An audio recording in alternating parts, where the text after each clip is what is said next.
Hey, my village, it's your coach Mo back with a new topic. With this season being a season of me focusing back on parenting coaching, pretty much for the rest of the year, I only do business coaching for the first quarter of the year.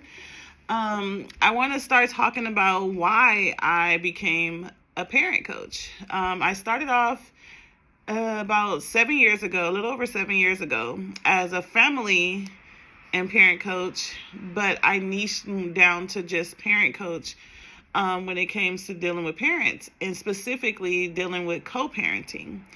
And a lot of people always ask me, like, how did you think of being a parent coach or become a parent coach and deal with co-parenting? I noticed in the beginning that when I was doing family coaching and just general life coaching, it all stemmed from the parents. It all stemmed from issues with the parents. So I've always had that feeling of it's not the child's fault, it's the parents' fault. So if you fix the parents, the child has a fighting chance. And that's how I became a parent coach. And a lot of the times with like the high divorce rate, a lot of people are married and divorced. Over 50-something% of people divorce. And a lot of times the kid is the one that suffers from the whole divorce. It's not the parents per se, but the children, because people are bitter, people are mad, angry. And when you go to court for like child support or child custody, the court's job is to separate families. It's not to help you coexist. It's not to help you co-parent. When they send you to mediation and stuff like that to build a parent plan, it's to keep you guys separate. It's not so much to marry your parent styles or help you with parenting styles and how to co-parent together with parenting styles. And this is exactly what I do with parents. I teach them how to co-parent successfully, eliminate courts making decisions for them, and being able to coexist in their child's life. That's very important. For a child to have a healthy relationship with both parents, the parents have to coexist. Not saying you got to be in a relationship, because it is difficult sometimes when you're no longer with that person and then you're trying to learn how to live separate lives. But you do have kids together, so you're always going to be connected via the kids. So you got to be able to coexist.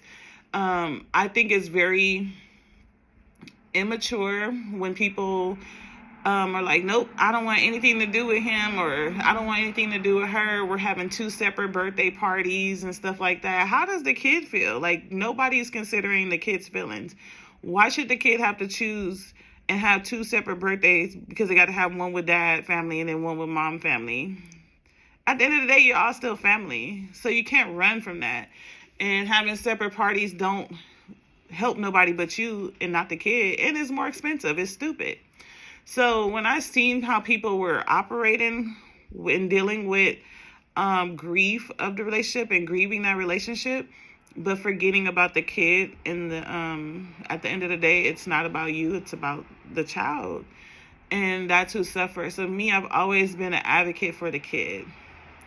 But I have to work on the parents in order for the kid to have a fighting chance. So that's how I became a parent coach. I noticed that a lot of people had grew up in broken homes, didn't know how to co-parent because they never seen a successful co-parenting relationship.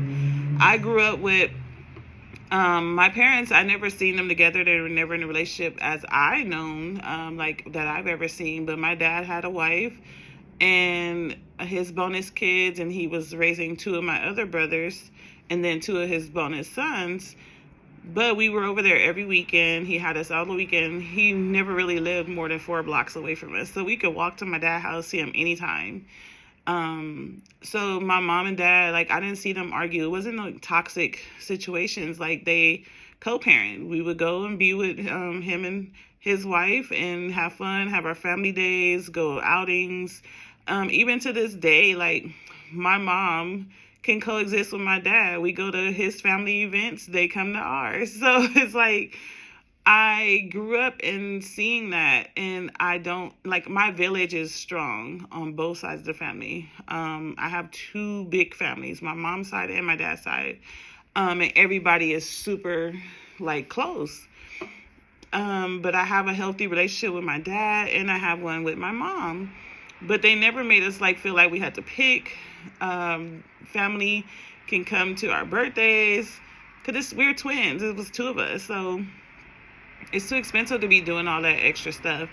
But because I grew up like that, and then when I had my son, I was the third mother in that situation with my son dad. He has 4 kids, 4 moms. But we were able to each heal, because it takes healing. You can't be a bitter baby mama and be able to co-parent, or a bitter baby daddy. You have to be able to heal and work on your issues first, so that you won't be putting your problems before your child. That's the only way it'll work. But when I had my son, and I want him to have a relationship with his siblings, most of the time when he was with his siblings or spent time with his siblings, it was because of me and the mothers bringing the kids together.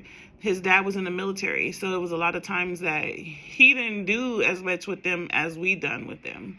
So we would make sure we keep them together. We would go to all the kids' birthday parties and stuff. We've been to more parties than their dad. So it was very important, because I have a lot of bonus siblings, and it's 6 of us. My mom had 3. Then I have 2 other brothers, and then another one. My dad had 3 baby mamas, a wife, and they all coexist together. So, and he has 6 kids, 8 if you include the bonus kids, or 9. But it was one of those things where I felt like it's very important to have that relationship, because kids remember. Because I had like a strained relationship with one of my brothers. Even though me and my sister are the only girls and the oldest, we have a brother that's right under us. And he wasn't involved in the co-parenting and the coexisting with us growing up. He was like the secret kid. I met him when I was like 21. He resent all of us for it. So we have a strained relationship because he wasn't able to have that relationship with our father like we did. And it made him feel some kind of way. But it wasn't our fault. It was the parents' fault.